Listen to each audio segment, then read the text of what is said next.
مولاي صل وسلم دائما أبدا على حبيبك خير الخلق كلهم مولاي صل وسلم دائما أبدا على حبيبك. Bismillahirrahmanirrahim. Assalamualaikum warahmatullahi wabarakatuh. Perkenalkan, nama saya Saifullah Jamalulail, mahasiswa Komunikasi Penyiaran Islam kelas C, Fakultas Dakwah dan Ilmu Komunikasi UIN Syarif Hidayatullah Jakarta. Baiklah, di sini saya akan membahas tentang hadis yang bertemakan menjalin silaturahmi. Bismillahirrahmanirrahim. An Anas bin Malik radhiyallahu anhu qala anna Rasulullah sallallahu alaihi wasallam qala man ahabba an yubsata lahu fi rizqihi wa yansa'alahu fi atharihi falyasil rahimahu.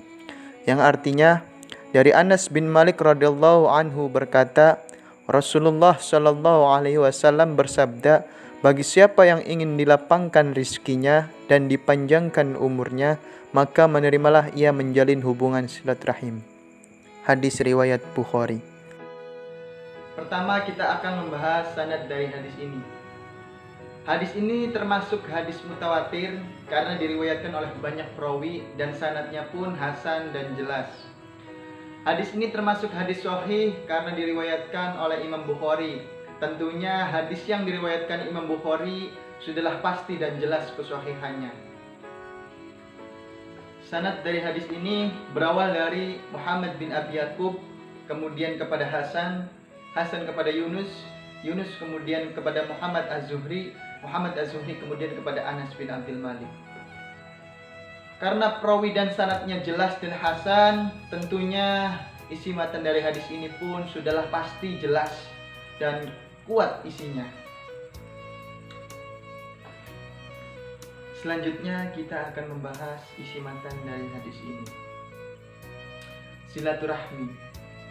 Silaturahmi mengandung makna menyambung tali persaudaraan. Orang yang terus bersilaturahmi diibaratkan tali yang kecil, ketika disambung dengan tali kecil lainnya, itu akan menjadi tali yang kuat. Itulah gambaran orang-orang yang terus bersilaturahmi. Dia akan terus memperkokoh persaudaraannya, terus memperkokoh pertemanannya. Jangan bersilaturahmi pula sebagaimana yang dijelaskan dalam hadis tadi, orang yang terus menjalin silaturahmi akan dipanjangkan umurnya dan dilimpahkan rezekinya. Timbul pertanyaan, bukankah rezeki dan umur itu sudah ditentukan oleh Allah Subhanahu wa taala? Memang betul, rezeki sudah ditentukan oleh Allah Subhanahu wa taala. Namun, dengan menjalin silaturahmi adalah salah satu bentuk ikhtiar, salah satu bentuk usaha kita untuk menambah rezeki kita di dunia, untuk kembali mengabdi kepadanya, kepada Allah Subhanahu wa taala. Umur itu memang sudah ditentukan oleh Allah dan tiada seorang pun yang tahu kapan umur kita berakhir, kapan kematian menjemput kita. Sebagaimana yang dijelaskan dalam Quran surat Al-Munafikun ayat 11 yang berbunyi, A'udzu billahi minasy syaithanir rajim. Bismillahirrahmanirrahim. Wa la yu'akhirallahu nafsan idza jaa'a ajaluha. Wallahu khabirum bima ta'malun. Yang artinya, dan Allah sekali-kali tidak akan menangguhkan kematian seseorang yang ditolak telah datang saat kematiannya. Dan Allah Maha mengenal apa yang kamu kerjakan. Ayat tadi menjelaskan bahwasannya kematian dan umur memang sudah ditentukan oleh Allah Subhanahu wa taala. Akan tetapi dengan banyaknya kita menjalin silaturahmi, tentu akan banyak pula kita berbuat baik kepada sesama manusia daripada orang yang tidak pernah menjalin silaturahmi. Walaupun kita mempunyai umur yang sama, orang yang terus bersilaturahmi akan terus berbuat baik kepada manusia, akan terus bermanfaat kepada manusia daripada orang yang tidak menjalin silaturahmi. Itulah gambaran seakan-akan orang yang terus bersilaturahmi memiliki umur yang lebih panjang daripada orang yang tidak pernah bersilaturahmi. Karena pada hakikatnya khairun nasi anfa'ahum linnas. Sebaik-baiknya manusia adalah manusia yang bermanfaat bagi manusia lainnya. Baiklah, selanjutnya kita akan membahas keutamaan daripada silaturahmi. Keutamaan yang pertama adalah menghapus dosa. Ada satu kisah yang diriwayatkan oleh Ibnu Umar radhiyallahu anhu menyatakan bahwasanya ada seseorang yang datang kepada Rasulullah SAW dan bertanya, "Ya Rasul, saya telah berbuat dosa besar. Apakah saya masih bisa bertaubat ya Rasul?"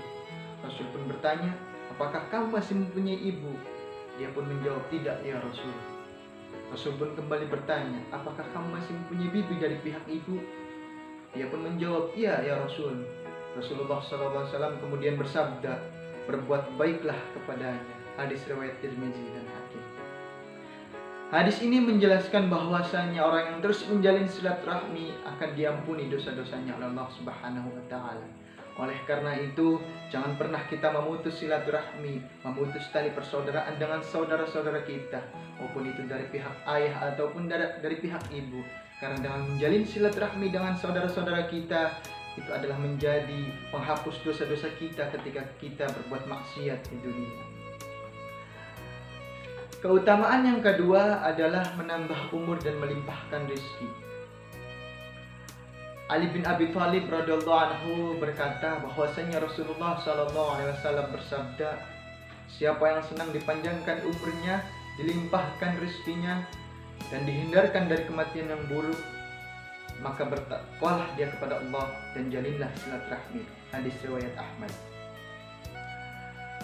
Tentunya banyak dalil-dalil yang menjelaskan bahwasanya barang siapa yang ingin dipanjangkan umurnya, dilimpahkan rezekinya, teruslah dia menjalin silaturahmi.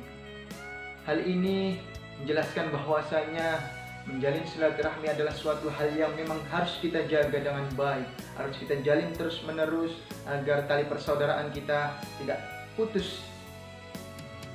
Dan tentunya pula dengan menjalin silaturahmi kita dihindarkan dari rasa benci kita kepada saudara-saudara kita, karena tentunya kita akan terus menjalin silaturahmi dan berbuat baik kepada saudara-saudara, kepada teman-teman, kepada kerabat-kerabat kita, kepada keluarga kita. Mungkin ini yang dapat saya sampaikan mengenai hadis yang bertemakan menjalin silaturahmi. Semoga membawa manfaat dan membawa keberkahan bagi kita semua. Amin amin ya rabbal alamin. Pesan saya, teruslah jalin silaturahmi dan jangan pernah memutus silaturahmi. Sebagaimana yang dijelaskan dalam pemaparan saya tadi, dengan menjalin silaturahmi kita akan dihapuskan dosanya, dipanjangkan umurnya, dilimpahkan rezekinya, dan dihindarkan dari kematian yang buruk. Tentunya selain hal-hal tersebut, dengan menjalin silaturahmi kita akan terus memperkokoh tali persaudaraan kita dengan saudara-saudara kita, dan dihindarkan dari rasa benci kepada saudara-saudara, keluarga, ataupun teman-teman kita. Satu hal lagi, jangan pernah membenci keluarga kita, saudara-saudara kita. Jangan sampai ketika mereka berbuat salah, kemudian kita membenci mereka dan memutus silaturahmi dengan mereka. Karena pada hakikatnya, innal insanu makanun nisyanul khata'. Sesungguhnya manusia tempatnya salah dan lupa. Jangan karena mereka berbuat salah, kita membenci dan memutus silaturahmi dengan mereka. Maafkanlah mereka dan teruslah jalin silaturahmi dengan mereka. Kurang lebihnya mohon maaf bila ada kata yang salah itu datangnya dari saya pribadi, bila ada kata yang benar itu datangnya dari Allah Subhanahu wa taala. Wallahu muwaffiq ila aqwamit thoriq. Wassalamualaikum warahmatullahi wabarakatuh.